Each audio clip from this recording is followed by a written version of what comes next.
शांति। 10 नवंबर 2022 बाबा के महावाक्य। मीठे बच्चे, तुम्हें इस रुद्र ज्ञान यज्ञ का बड़ा कदर होना चाहिए, क्योंकि इस यज्ञ से ही भारत स्वर्ग बनता है।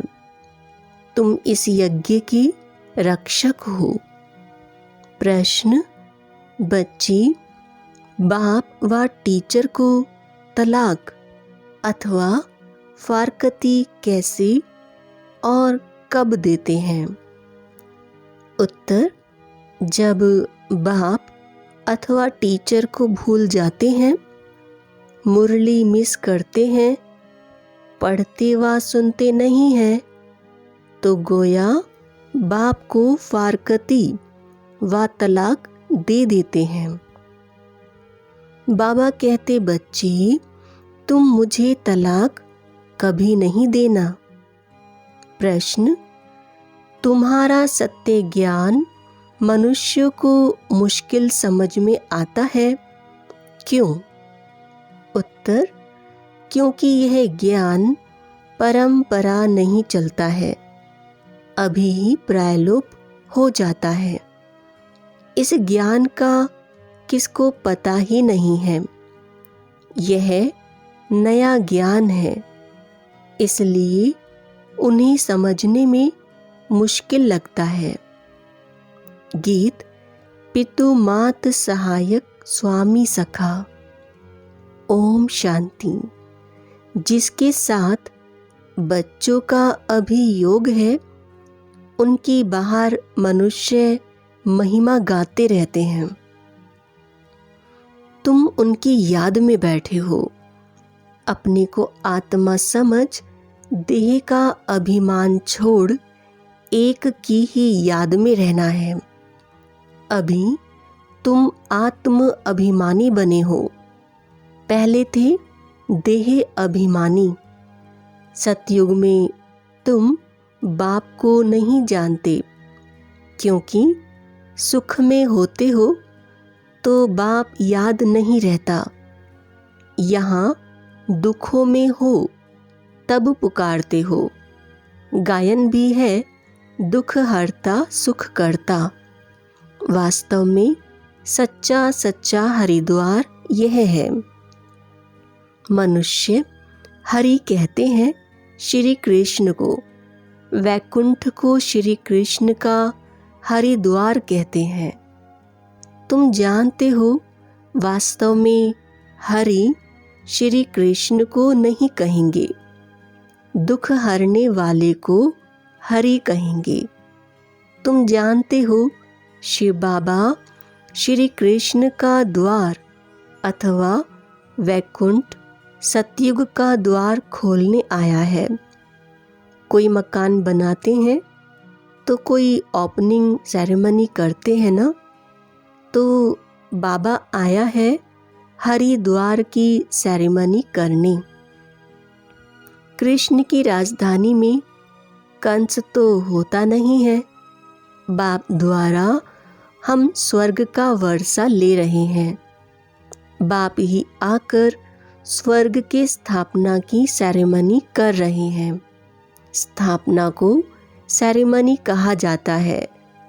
मकान का पहला फाउंडेशन लगाया जाता है, फिर मकान बनकर पूरा होता है, फिर सेरेमनी की जाती है।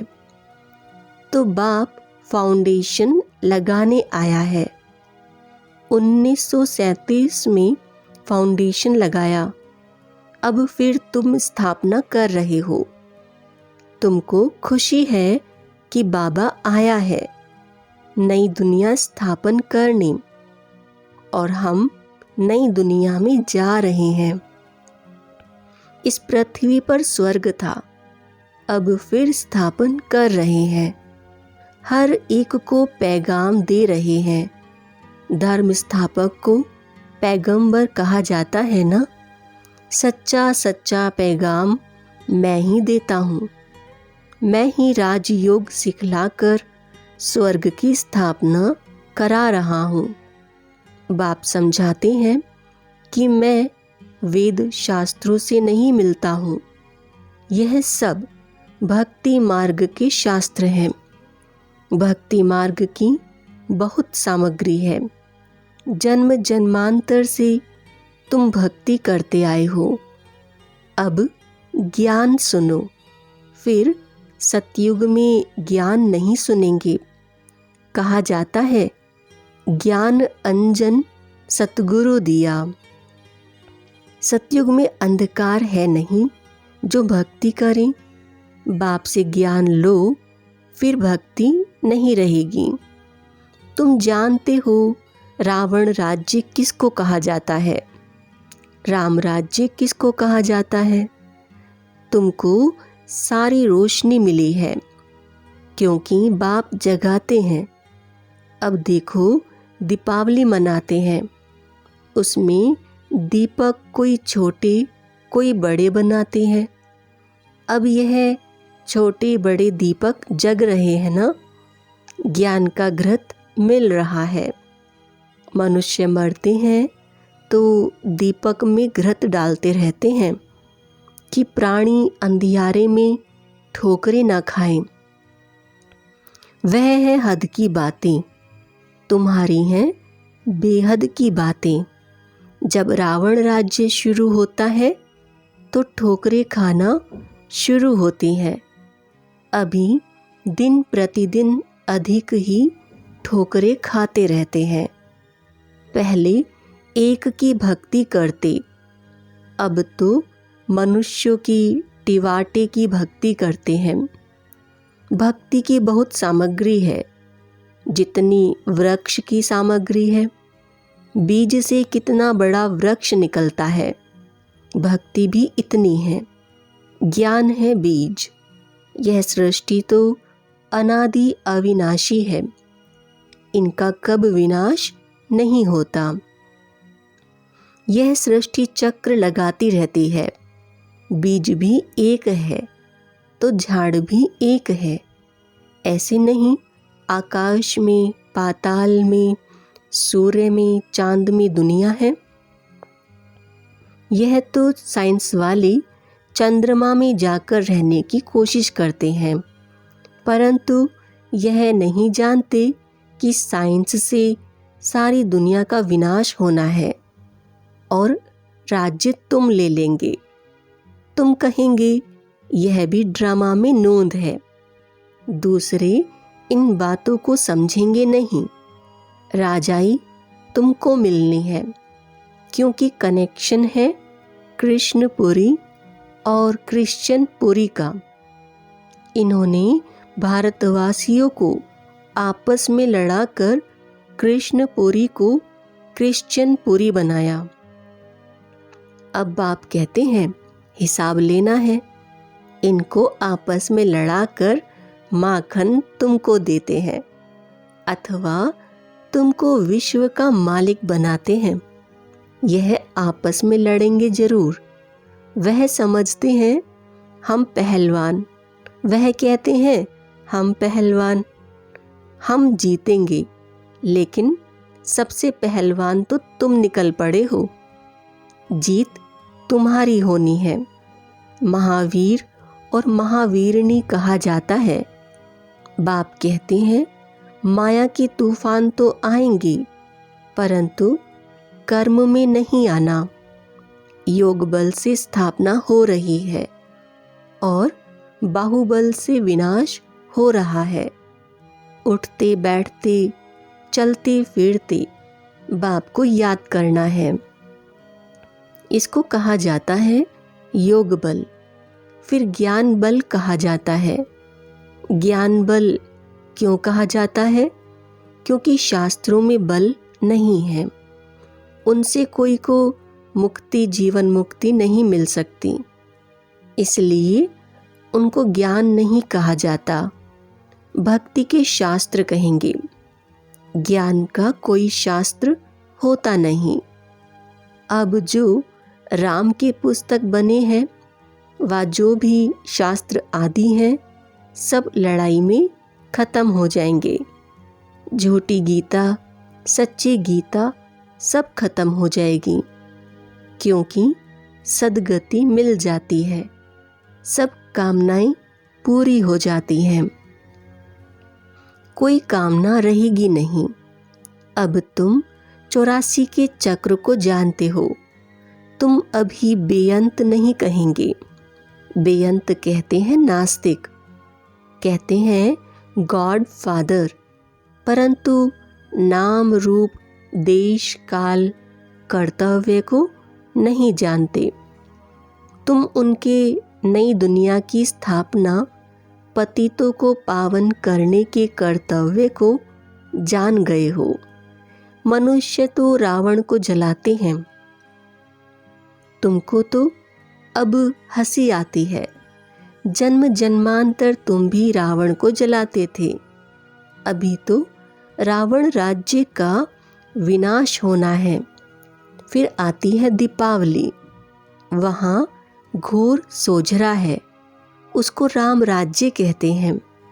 कहते तो सब हैं कि राम राज्य चाहिए, परंतु राम राज्य को जानते नहीं। अभी तुमको ज्ञान मिल रहा है और रावण राज्य ट्रांसफर होना है राम राज्य में। उससे पहले तुम जाएंगे रुद्रमाला में, और यह जो इस्लामी बोधियों की आत्माएं हैं वह आधा कल्प मुक्ति में रहेंगी। जब हमारी सत्युग की प्रारब्ध पूरी होगी तब भक्ति शुरू होगी। फिर द्वापर को रावण राज्य कहा जाता है, क्योंकि अपनी देवता धर्म को भूल गए हैं। यह होना है जरूर। मिसाल बढ़ के झाड़ का देते हैं। बच्चे जानते हैं कि आदि सनातन देवी देवता धर्म का फाउंडेशन प्रायलोप हो चुका है।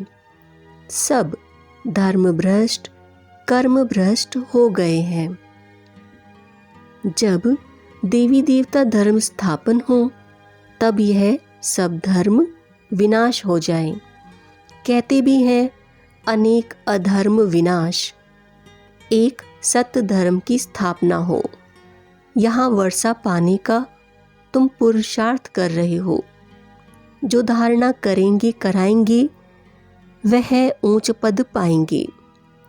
बाप कहते हैं मुख्य बात जरूर धारण करो कि हमको निराकार बाप पढ़ाते हैं, श्री कृष्ण नहीं पढ़ाते हैं।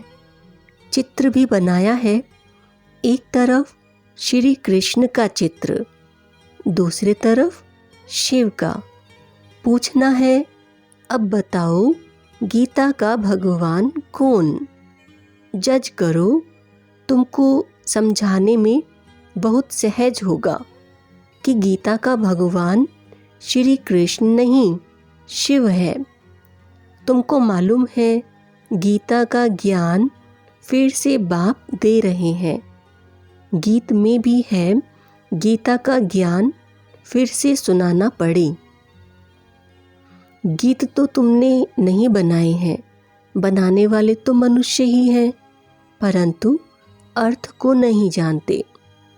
कहते हैं गीता के भगवान ने ज्ञान घोड़े गाड़ी में बैठकर दिया। श्री कृष्ण के लिए कोई घोड़े गाड़ी थोड़े ही आएगी। अगर श्री कृष्ण होता तो उनके लिए अच्छे से अच्छी गाड़ी ले आएं, बड़े बड़े धनवान आ जाएं। यहाँ तो देखो अपनी मोटर, शरीर भी नहीं है। आता ही हूँ पतित शरीर में, तो गुप्त है ना। श्री कृष्ण की तो बात नहीं। फिर तुम भक्ति मार्ग में मेरा कितना मान रखते हो। सोमनाथ का मंदिर बनाते हो। कोई एक मंदिर थोड़े ही होगा, अनेक होंगे। फिर उन्हें लोटा भी होगा। तो सारी बेहद की हिस्ट्री, ज्योग्राफी को तुम जान गए हो। बाप को कहते हैं नॉलेजफुल। तो यहाँ ज्ञान भी दिया जाता है।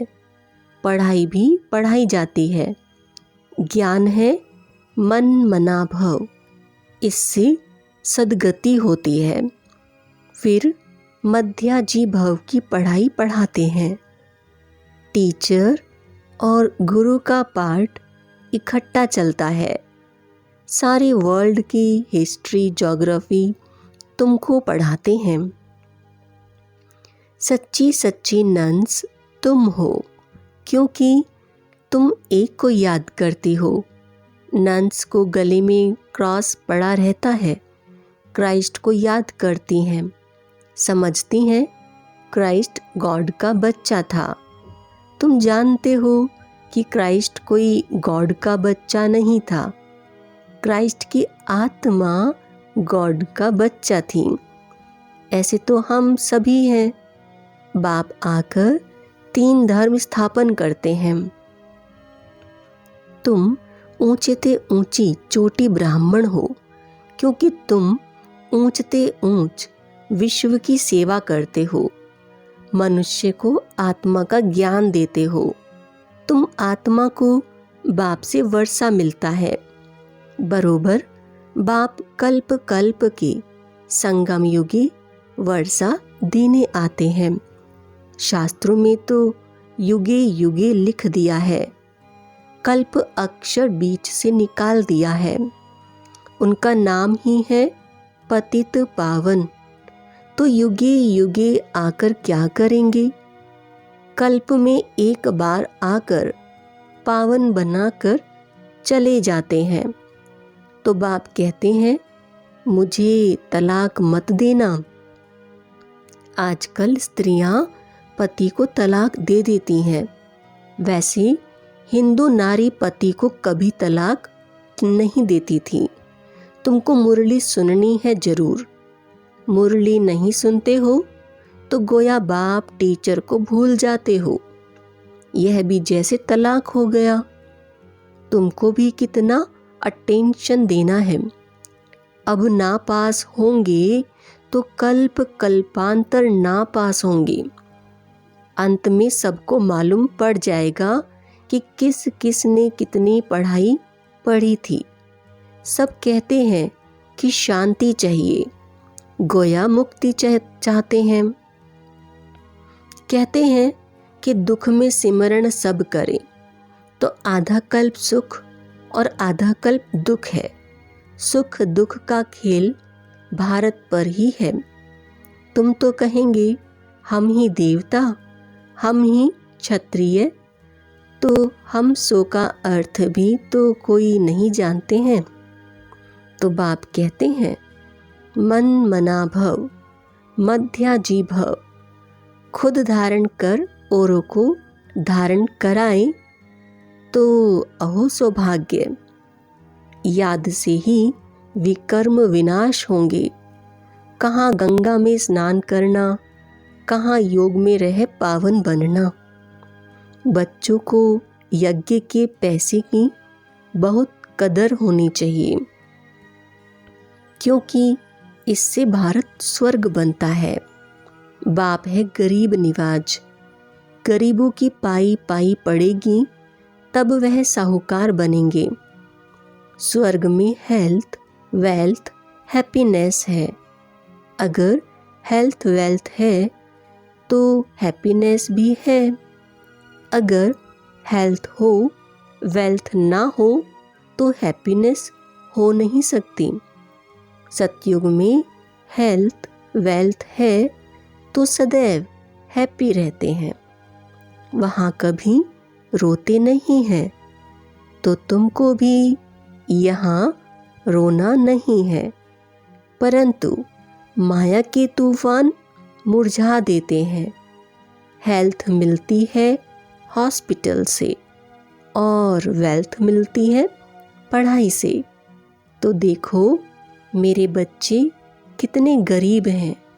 3 पैर पृथ्वी में हॉस्पिटल खोल देते हैं, जहाँ से ही सबको हेल्थ वेल्थ मिलती है। अच्छा, मीठे मीठे सिकिला दे बच्चों प्रति माता पिता बाप दादा का याद प्यार और गुड मॉर्निंग रूहानी बाप की रूहानी बच्चों को नमस्ते। हम रूहानी बच्चों की रूहानी बाप को नमस्ते। धारणा के लिए मुख्य सार। पहला, माया की तूफानों में कभी मुरझाना नहीं है, सदैव खुशी में रहना है। दूसरा, हमको निराकार बाप पढ़ाते हैं, इस नशे में रहना है। इस झूठी दुनिया में कोई भी कामना नहीं रखनी है। वरदान, हर रोज की मुरली के साधन द्वारा व्यर्थ को खत्म करने वाले पास विद ऑनर भव। हर रोज की मुरली मन को बिजी रखने का साधन है। मुरली की कोई भी पॉइंट पर मनन करते रहो तो मन बिजी रहेगा और व्यर्थ स्वतः खत्म हो जाएगा। मन को मनसा वाचा और कर्मणा सेवा में इतना बिजी कर दो जो व्यर्थ संकल्प आवे ही नहीं, तभी फाइनल पेपर में पास विद ऑनर हो सकेंगे। अगर व्यर्थ संकल्प चलने का अभ्यास होगा तो समय पर धोखा खा लेंगे। स्लोगन, प्लान को प्रैक्टिकल में लाने के लिए बालक और मालिकपन का बैलेंस रखो। ओम शांति।